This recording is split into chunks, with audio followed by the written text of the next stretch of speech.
El conflicto de los siglos. Capítulo 1. Parte 1. Oh, si también tú conocieses, a lo menos en este tu día, lo que toca a tu paz, mas ahora está encubierto de tus ojos, porque vendrán días sobre ti, que tus enemigos te cercarán con baluarte, y te pondrán cerco, y de todas partes te pondrán en estrecho, y te derribarán a tierra, y a tus hijos dentro de ti. Y no dejarán sobre ti piedra sobre piedra, por cuanto no conociste el tiempo de tu visitación. Lucas 19, 42 al 44. Desde lo alto del monte de los olivos, miraba Jesús a Jerusalén, que ofrecía a sus ojos un cuadro de hermosura y de paz. Era tiempo de Pascua, y de todas las regiones del orbe, los hijos de Jacob se habían reunido para celebrar la fiesta nacional.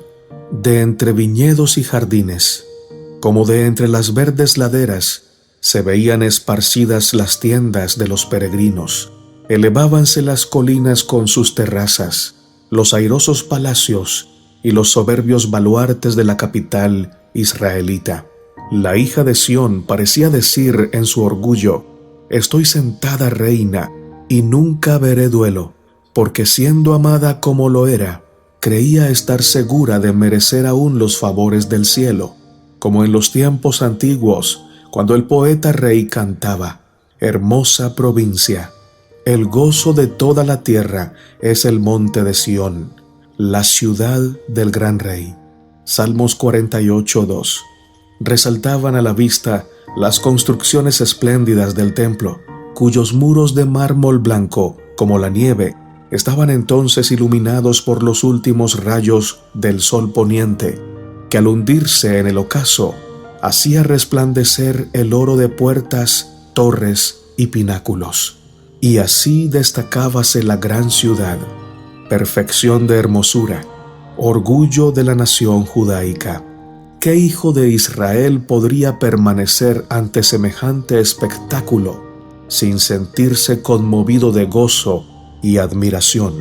Pero eran muy ajenos a todo esto los pensamientos que embargaban la mente de Jesús. Como llegó cerca, viendo la ciudad, lloró sobre ella. Lucas 19:41. En medio del regocijo que provocara su entrada triunfal, mientras el gentío agitaba palmas y alegres hosanas repercutían en los montes, y 1000 voces le proclamaban rey, el Redentor del mundo se sintió abrumado por súbita y misteriosa tristeza. El Hijo de Dios, el prometido de Israel, que había vencido a la muerte arrebatándole sus cautivos, lloraba, no presa de común abatimiento, sino dominado por intensa e irreprimible agonía. No lloraba por sí mismo, por más que supiera a dónde iba.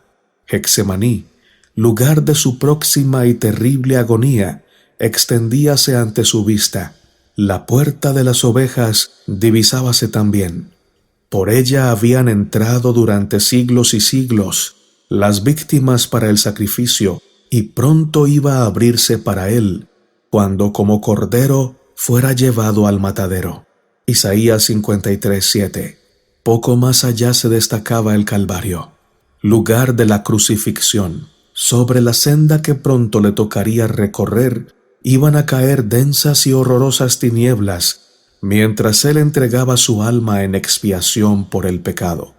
No era, sin embargo, la contemplación de aquellas escenas lo que arrojaba sombras sobre el Señor en aquella hora de gran regocijo, ni tampoco el presentimiento de su angustia sobrehumana, lo que nublaba su alma generosa. Lloraba por el fatal destino de los millares de Jerusalén, por la ceguedad y por la dureza de corazón de aquellos a quienes él viniera a bendecir y salvar.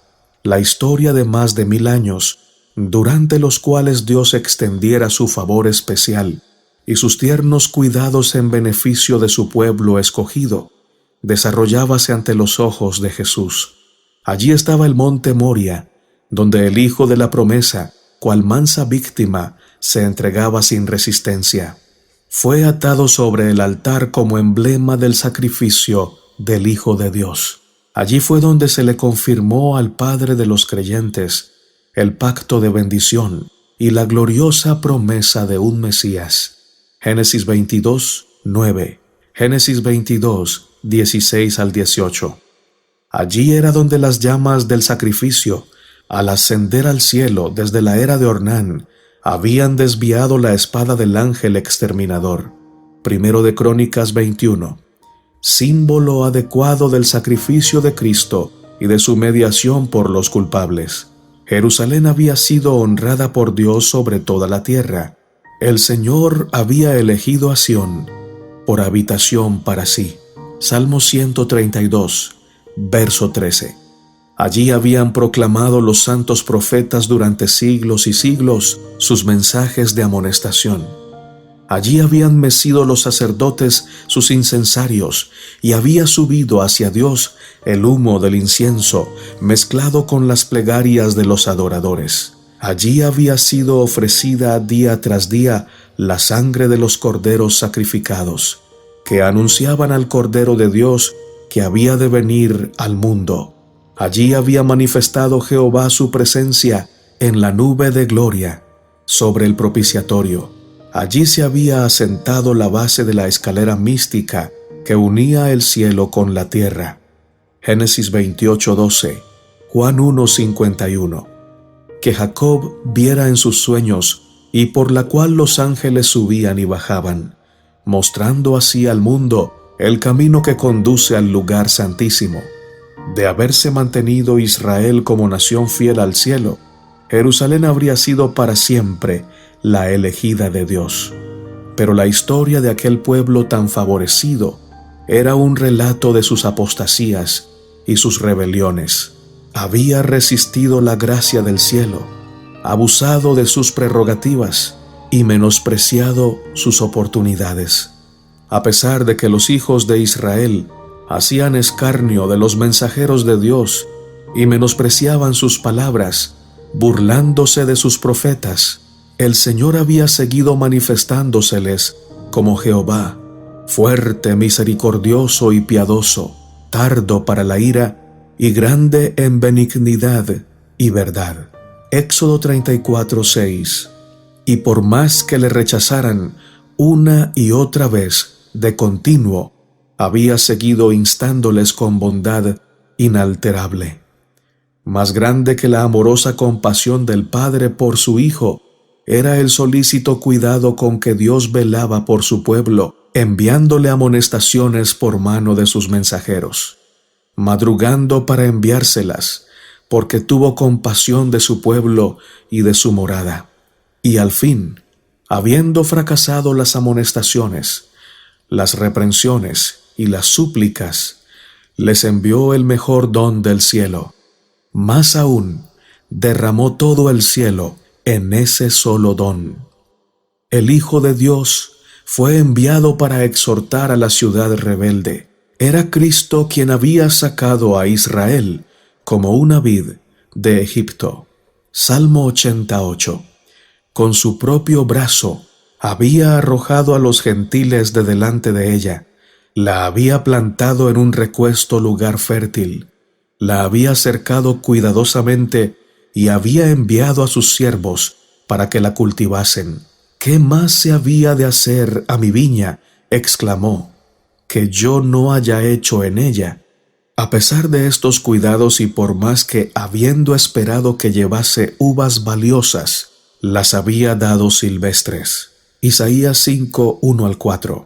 El Señor compasivo, movido por su anhelo de obtener fruto, vino en persona a su viña para librarla, si fuera posible, de la destrucción. La labró con esmero, la podó y la cuidó. Fue incansable en sus esfuerzos para salvar a aquella viña que él mismo había plantado. Durante 3 años el Señor de la luz de la gloria estuvo yendo y viniendo entre su pueblo. Anduvo haciendo bienes y sanando a todos los oprimidos del diablo, curando a los de corazón quebrantado, poniendo en libertad a los cautivos, dando vista a los ciegos, haciendo andar a los cojos y oír a los sordos, limpiando a los leprosos, resucitando muertos y predicando el evangelio a los pobres. A todas las clases sociales por igual dirigía el llamamiento de gracia: venid a mí todos los que estáis trabajados y cargados, que yo os haré descansar.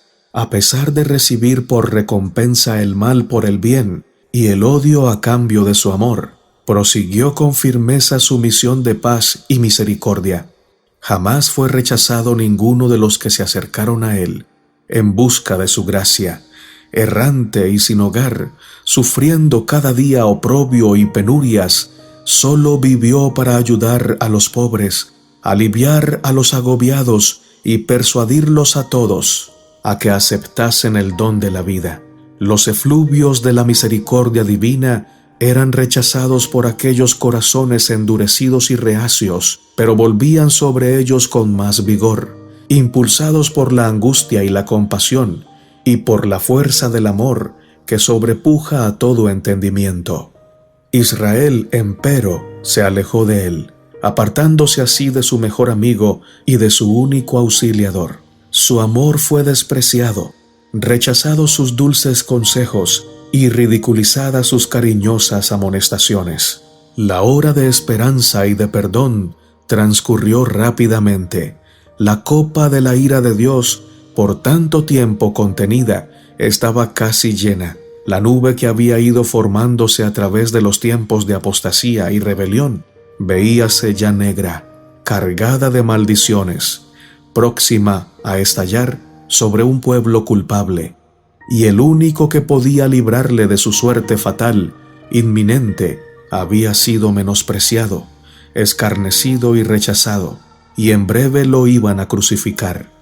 Cuando el Cristo estuviera clavado en la cruz del Calvario, ya habría transcurrido para Israel su día como nación favorecida y saciada de las bendiciones de Dios.